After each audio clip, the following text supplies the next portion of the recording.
This is part 2 of episode 5 with my man Andrew. And what we're really going to dive into today, I preferenced it before I closed the last episode, was we're going to talk about being Christ-like, what that means. And one thing we were talking about off camera that we're going to bring up now is we're going to talk about kind of the whole stigma, behind, being a Christian or being somebody of faith, of any religion. There's kind of this taboo nature about following a religion or following a faith or having belief that you can't just be like a normal human being and still believe in God. And Andrew, have kind of dive into that because you have a little more backing than me. How do you feel about that whole kind of scenario per sense? So we all do it, right? When we see somebody, hear about somebody, hear one opinion that somebody has, we go ahead and we say, well, I can probably guess the 15 other things this kid or adult feels about, like what their opinions are on certain things and this, that, and that thing. It's the same thing with religion. The second you say, I believe in Jesus Christ, I believe he died for my sins, I believe that he rose again 3 days later, and that's why we celebrate Easter,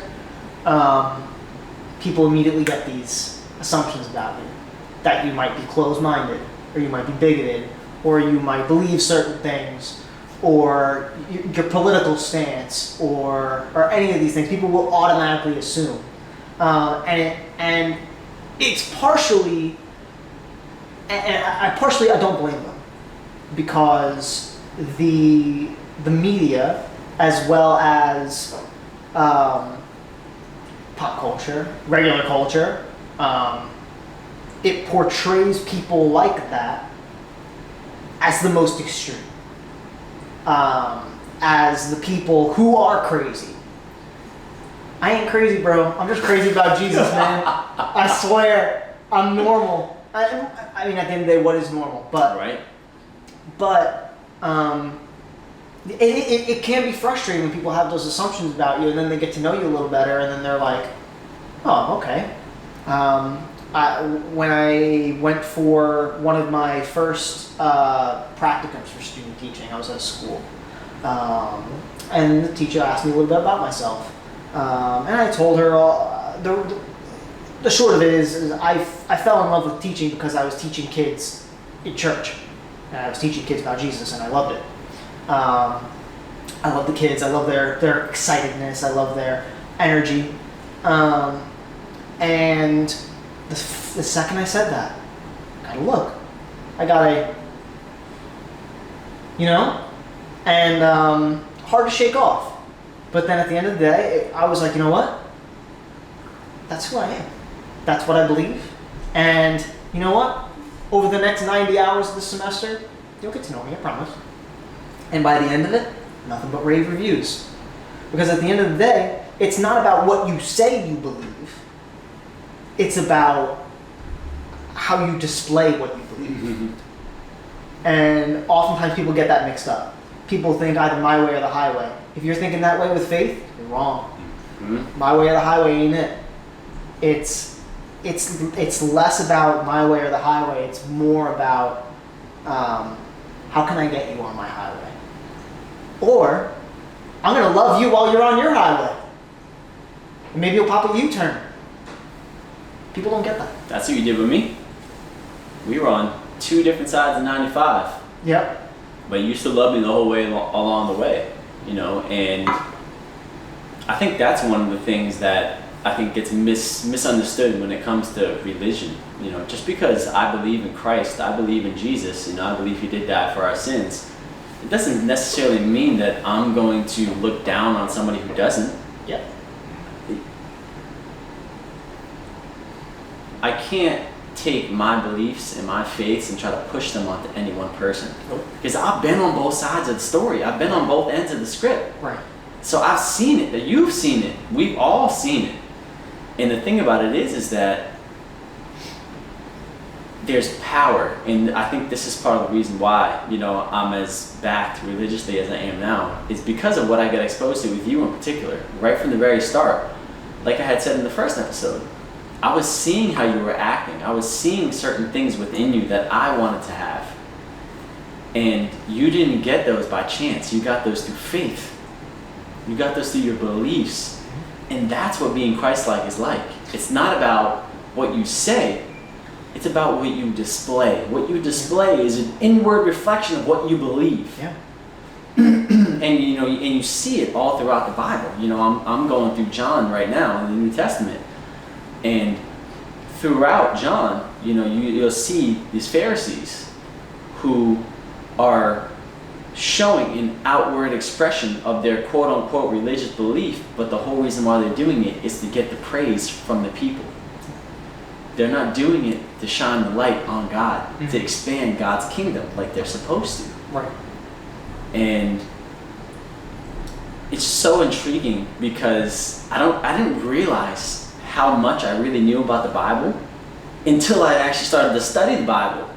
And it wasn't until I started to study that I started to see all these instances in the Bible that are applicable in real life today. You will see a lot of Bible stories, or Jesus told them. They're called parables. They're things that he would tell his disciples to get them to understand something a little better. And you'll hear some of these stories and be like, wait, I thought I heard that story. You did. You did. You heard it already. People use it all the time. Why do people use it all the time? Because it's genius. The story of the Good Samaritan. Somebody is left on the side of the road. The rich guy walks by. No help. The man of faith, the priest, walks by. No help. The Samaritans, who were considered at the time undesirables, people that you did not want to associate with, people that you did not want to be around, almost like they had the plague. That's the person who came on the side of the road and helped you. These are stories that we hear all the time. These are sayings we hear all the time, and they are things that you hear. They're from the Bible. They're from the teachings of Jesus and the teachings of God, and people don't realize that, those things are there.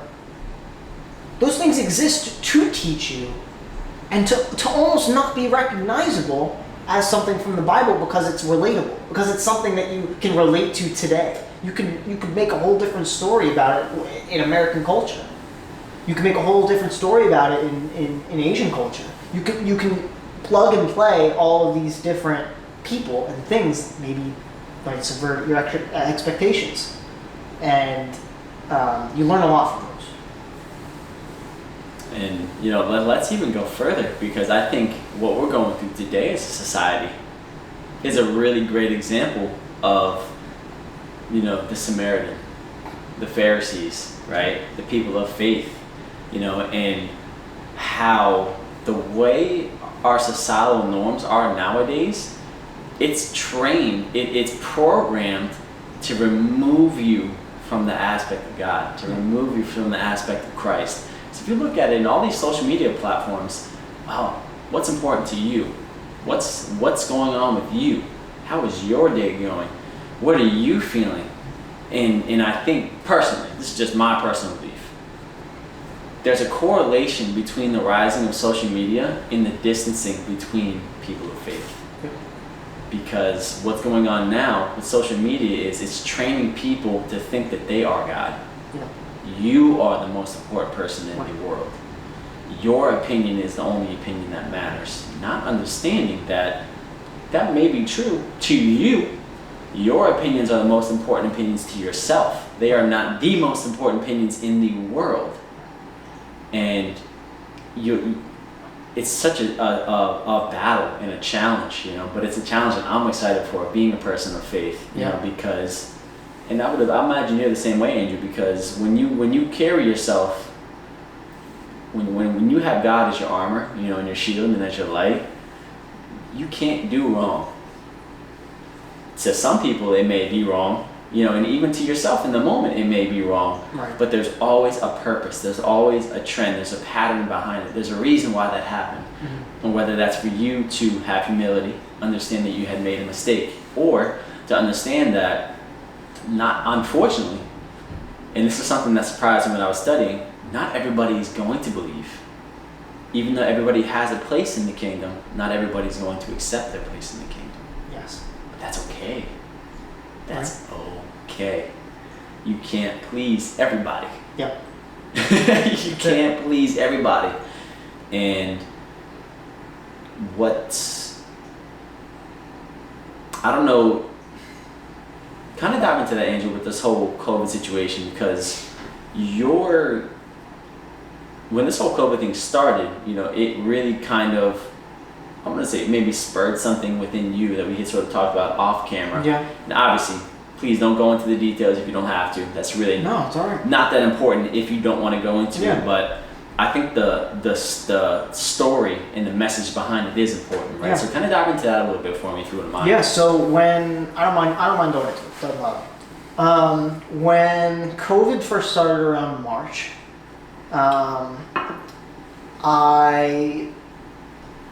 it was probably actually around April. It was a few weeks of it already. I was already working from home. I was trying to get adjusted to the change. I felt a pain in my stomach. Went like a genius. I looked it up on Google. And naturally, Google told me I was going to die. Yeah, of course. You got 7 seconds. Go. I got hot, anxious, and I passed out in the bathroom. Next day, I had a very serious conversation with my wife, and we decided, first let's go to the doctor. I got to go to the doctor and make sure I'm okay. Doctor looked at me and said, "Dude, nothing's wrong with you. You're fine." We both did some research together, and we came together, and he said that I most likely struggled from something called somatization disorder, which means that I, as a person, for example, I gave you this example earlier. When you were in high school, you met a crush, and you were going to talk to her, right? You got butterflies in your stomach. For me, that's amplified times 10. I don't just get butterflies. I get sick. I get nauseous. I feel like my stomach's going to explode. So we determined that my anxiety leans so heavy into my body that it creates symptoms that may feel like you need to go to a doctor, but the only explanation is anxiety. So, his suggestion was the best thing to do is meditate or something along those lines. I said, I have no idea how to do that. So I got a therapist. Got lucky on the first shot. You don't always find the right therapist on the first try. If you ever feel like you need therapy and you feel like you don't have the right person on the first go, try again. It's not therapy. You just need to find the right therapist. Anyway, I got really lucky. She happened to be a woman of faith as well, and she's helped me a lot. One of the things that she told me about this whole COVID situation is that COVID, we all have these plans on a regular, everyday basis. I had plans to go to Disney World with my family. I had plans to student teach, not virtually. I had plans to, do things that I wanted to do on a regular basis, go to the mall on weekends, do this, that, and the other thing. But now all of a sudden, this virus comes in and all that stops. Your plans, gone. Forget about it. Her take is that God said, the world has been doing too much planning, too much reliance on the human form, too much reliance on themselves, too much reliance on the things around them, too much reliance on other people, and not enough on me and my power and how I can help you, and what I've already done for you, by the way, that he said, I'll take it away. We're just going to sit and be still for a bit. And that freaked people out. That freaked people out a lot. Because like you were saying earlier, people are so invested in themselves, they're so invested in the things of this world, that once it gets taken away, the CDC announces the suicide rate, or attempted suicide rate, or depression rate is up since the beginning of COVID. It's not because people aren't going to bars.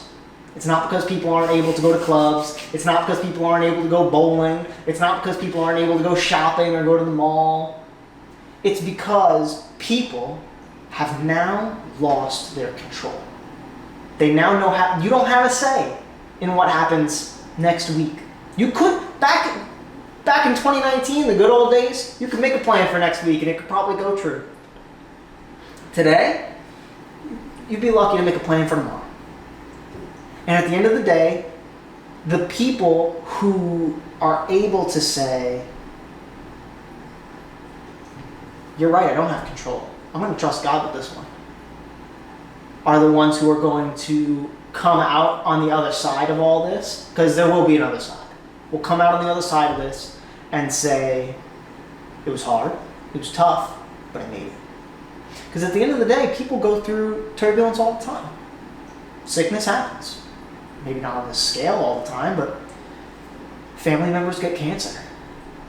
Family members get sick, they get Alzheimer's. And you know what? Now they're not able to make any plans, especially with those people. But now we just all feel that. And those people of faith who have that understanding and that knowledge that I never had control in the first place. God let me have control, or make me feel like I had control for a little bit there. But at the end of the day, the people who can sit back and say, I'm just going to take it day by day. I trust God with the future, and whatever happens after that, happens after that. And it's what's so powerful about that, Andrew. Thank you for that, by the way, because that was straight up gas. That was money. And I think the one thing that's equally as important to kind of identify, I understood it, but maybe not everybody will understand it, is that whole concept about putting their conceptuality, their identity into almost fictional things, into material things, right? And for people of faith, for people who believe in God, and again, you're not wrong if you don't believe in God. Just want to put that out there again. Yeah, no. You know, it's to each their own. Yeah. So that's why everyone's on their own journey. Exactly right. But I think for people of faith and of belief, you know, this period of time, for me, I can only speak for myself personally. Sure. My maturation process during this 7 or 8 months has been tripled. Sure. Compared to what it would have been prior, I believe. Right. Because I had already had the belief, I had already had the faith. I was putting my identity, I was putting my spiritual being into the right things in my mind. Sure. The Bible, Jesus, the Holy Spirit, things of that nature, right? Becoming closer to God. Whereas the average individual, they form an identity, they form their connection to the world with materialistic things that can come as easily as they go. Right. So when those things get removed from the picture, what are they left with? Nothing. Nothing. Now they don't even know who they are anymore. They don't know what they're trying to accomplish in life anymore. They don't know what their path is. Right. They don't know what their vision is anymore. They're completely lost. And it's not to say that it's not to say that all of those things are bad. Right? It's not to say that we love sports. I wear Broncos jerseys. I rep my team. I love video games. I play a lot. Maybe a little too much. But I love these things. These are all great things. But they're all 2, 3, 4. I love my wife. They're all 2, 3, 4, 5, 6. You have to remember what you're making that one. You can have as many favorite things as you want. I love my family. I love my wife. I love you. I love video games. I love sports. I love food. Hallelujah. Come on now. That McDonald's is pretty fire. But at the end of the day, what are you making that one? What are you making that one? And the second you take God out of that one and you put something else there that's temporary, and then that temporary thing gets taken away from you, what do you got left? You know? Makes you wonder. It does. And what I'm hopeful for, you know, is the whole reason why we're having this conversation is we're talking about being Christ-like. Yeah. And what I'm hopeful for these times allowing us to open up more doors for people to meet God, to start to build a relationship with God, because I think in life, God puts the greatest blessings and rewards that we are supposed to reap on the other side of adversity, of fear, of challenges. Yeah. And listen, this year has not been easy for any of us. Nope.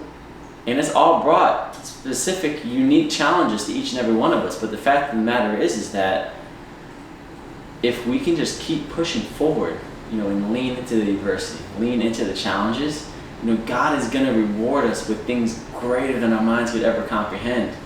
And for me, and part of the reason why, we're sitting down today is I'm hopeful that, we can just continue to give the glory to God, to shine the light on His kingdom, to open up more doors for people to be able to understand that you have a place here. Yeah. You just have to be willing to step in and fill it. Yeah. And at the end of the day, being Christ-like is, and we did talk about a little bit about this earlier, and I know you want to talk about it now, is being Christ-like is being compassionate, being loving, being caring, and being able to, which very rarely can you find this, is being able to raise your hand and say, you know what, I was wrong. And I'm sorry, and I'm going to grow. If you are stagnant as a Christian, that's scary. Yeah. Because at the end of the day, when we were talking about those stereotypes, those things that people point out, you're talking about stagnant Christians.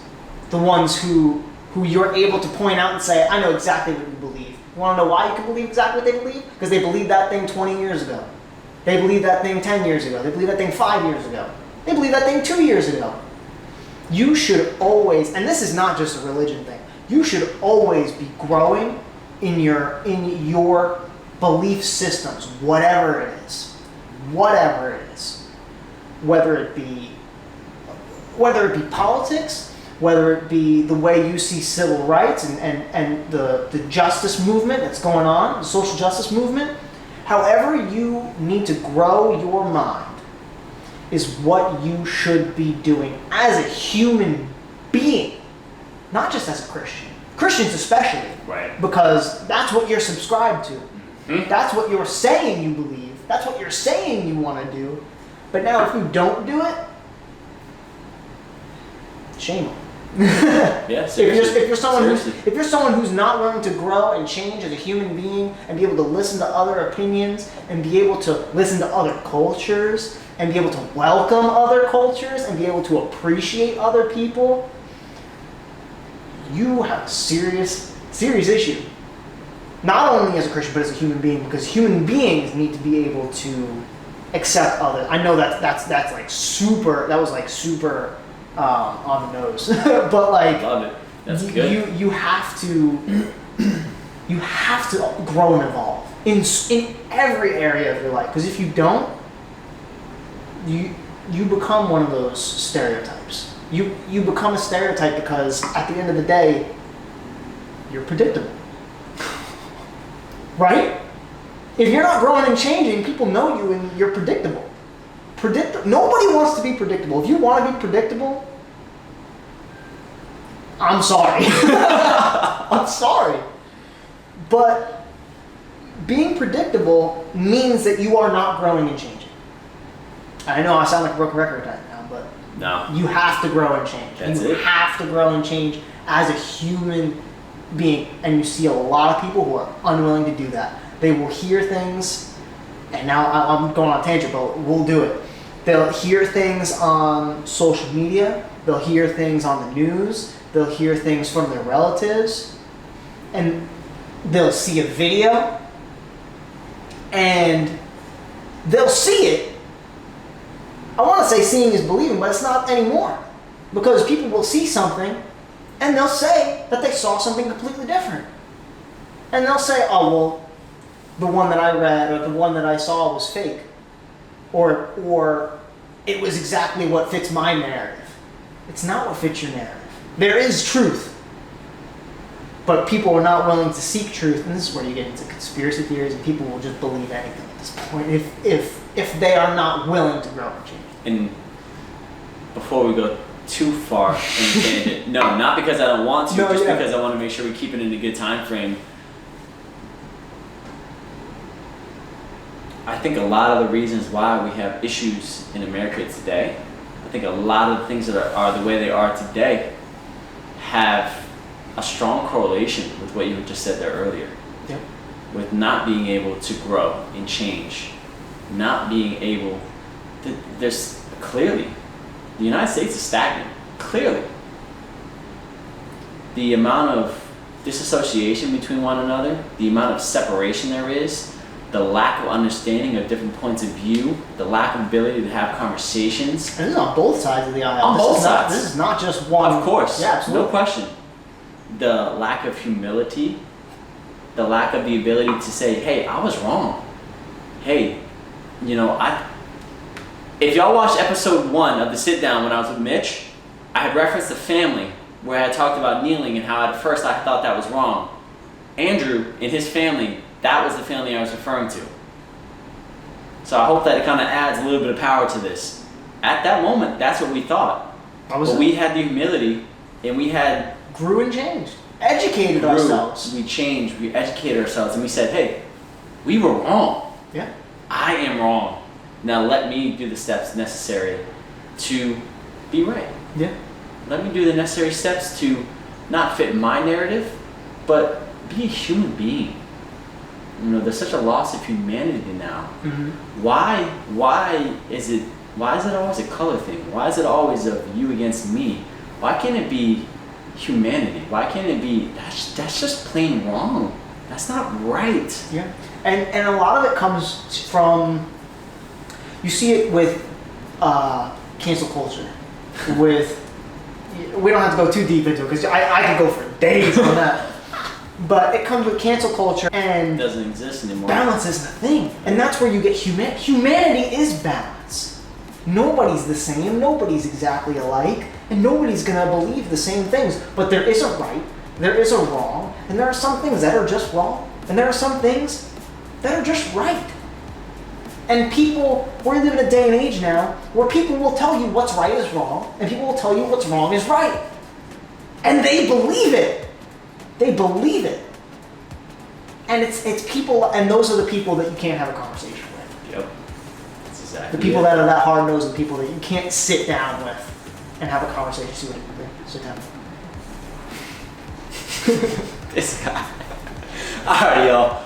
We're gonna close up part 2. That was packed with good information. And I think we're gonna do a part 3, and we're gonna do a part 4 where we're gonna try to trial something. But in part 3, I actually want to talk about cancel culture. Let's do it. Hey. I want to talk about that because Andrew seems like he has a lot of good stuff on that. And I don't know much, and I would like to learn more. Sure. So I want to kind of learn more about that, and we'll talk about Yeah. it. So this is the end of part 2 of episode 5 with my man Andrew. We'll be back at you soon with part 3, and we'll see you later. You're going to see a couple boxes in a little circle. So over here, this is going to be a playlist with a whole bunch of other videos that I posted. If you like what you saw so far from the sit down, you'll be able to keep up with everything right there.